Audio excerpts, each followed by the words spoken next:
Joseph sends it now over to Carroll. And clock at 12 on a kick out. Here's Tucker, the corner three, doesn't go. And that's going to do it. And Lance Stephenson is going to lay it up and in. With 3.3 seconds left. And now DeRozan and Lance Stephenson getting into it with Tucker for laying that shot up and in with time running out. And the Raptors at midcourt here. And Tucker and Stephenson with words for one another. And P.J. Tucker headed down toward the Indiana bench because typically, as we know, Leo, with time running out and a game in hand, you would not shoot that basket.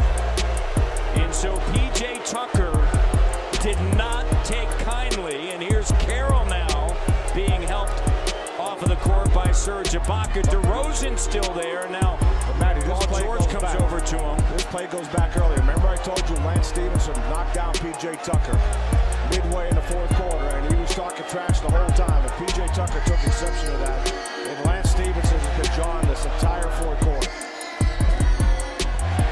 And we have seen this from the Raptors. It's a team very prideful. And typically, I was surprised that Stephenson did this. Would you not agree? Yeah, and you know, there's a similar situation the other night. You see DeMar going up to him saying, you're going to do that? You're going to lay it up and in? Well, this is a similar situation between Washington and Golden State the other night. I mean, typically...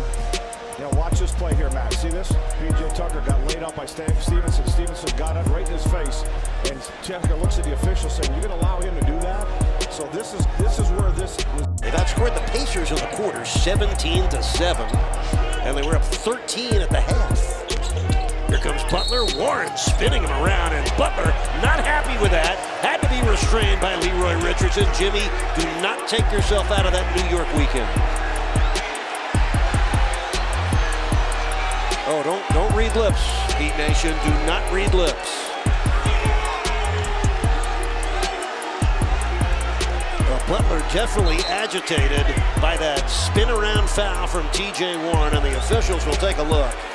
Butler is still very upset.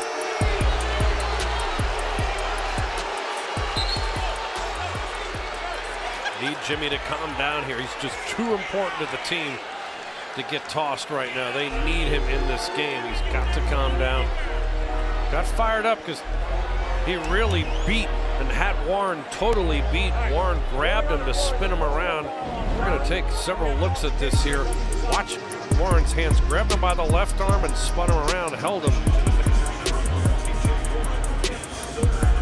So Leroy Richardson, who is in his 25th season as an official, did a good job of diffusing what could have been an explosive situation. Leroy Richardson, 12 years in the United States Navy, an underwater sea surveillance specialist. That time on dry land, did a very good job of diffusing what could have been a huge problem for both Butler and T.J. Warren. Well said, partner, well said. Look at Leroy, look how quick he was in there. That's terrific officiating. It is. Get ahead of him. Calm prevails, and the Heat go back to work ahead by 23. And Warren right back on Butler. Oh, Jim put a shoulder into the chest of Warren, and then Warren just got himself tossed out of the game for taunting. Well, neither player showing much in the way of poise right there. Oh, my. What's going to happen? I don't know if you saw that on TV or not, but T.J. Warren, that is a no-no, my friend. And that's why Warren's going to be tossed right now. This is his second technical foul. This is why it's so important that they call those first technical fouls. They have no toleration at all. And T.J. Warren, who's the leading scorer for the Indiana Pacers at over 18 a game, is now out of the game. Jimmy Butler getting in his head there with the overreaction.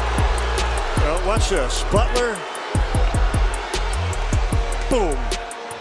It's a good call there, leading with the shoulder. And that's why Warren was thrown out. But over here, getting in his face with the clap, you just can't do that. It becomes a taunting situation. And the Hawks starting to pour it on here, up by 16. And a foul coming, and now Ariza and Trae Young starting to have words.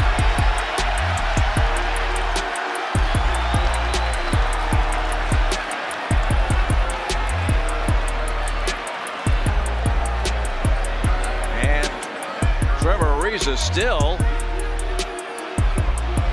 involved with Trae, and now security comes out and they're going to separate the two clubs. There's going to be a video review here, and let's see what happened on the sideline. Yeah, he tried to go through his legs, and Ariza didn't care for that at all.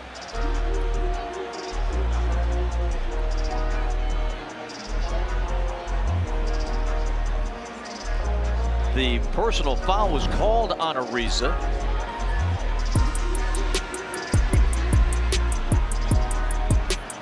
.73 is our score.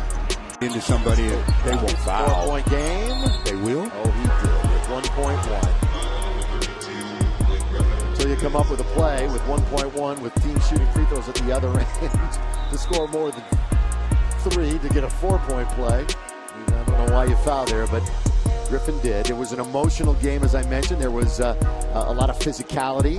We had an ejection. We had numerous technical fouls. We had a lot of jawing and yapping between the two. Just all it added to the fun tonight. Typical NBA. Added to the fun tonight. There's always jawing. There's always yapping at the officials. It's Mexico, Missouri. And LeBron James is trying to do that water bottle challenge where he has it land and stand up. That's what it's been reduced to. Unsuccessfully, I might add. Well, Kyrie Irving just missed. Here goes James, and nope. well, again, this is what the game has come to. We're watching whether or not Santa leads early, and they're playing the game with the bottle. A disappointing night for the Knicks.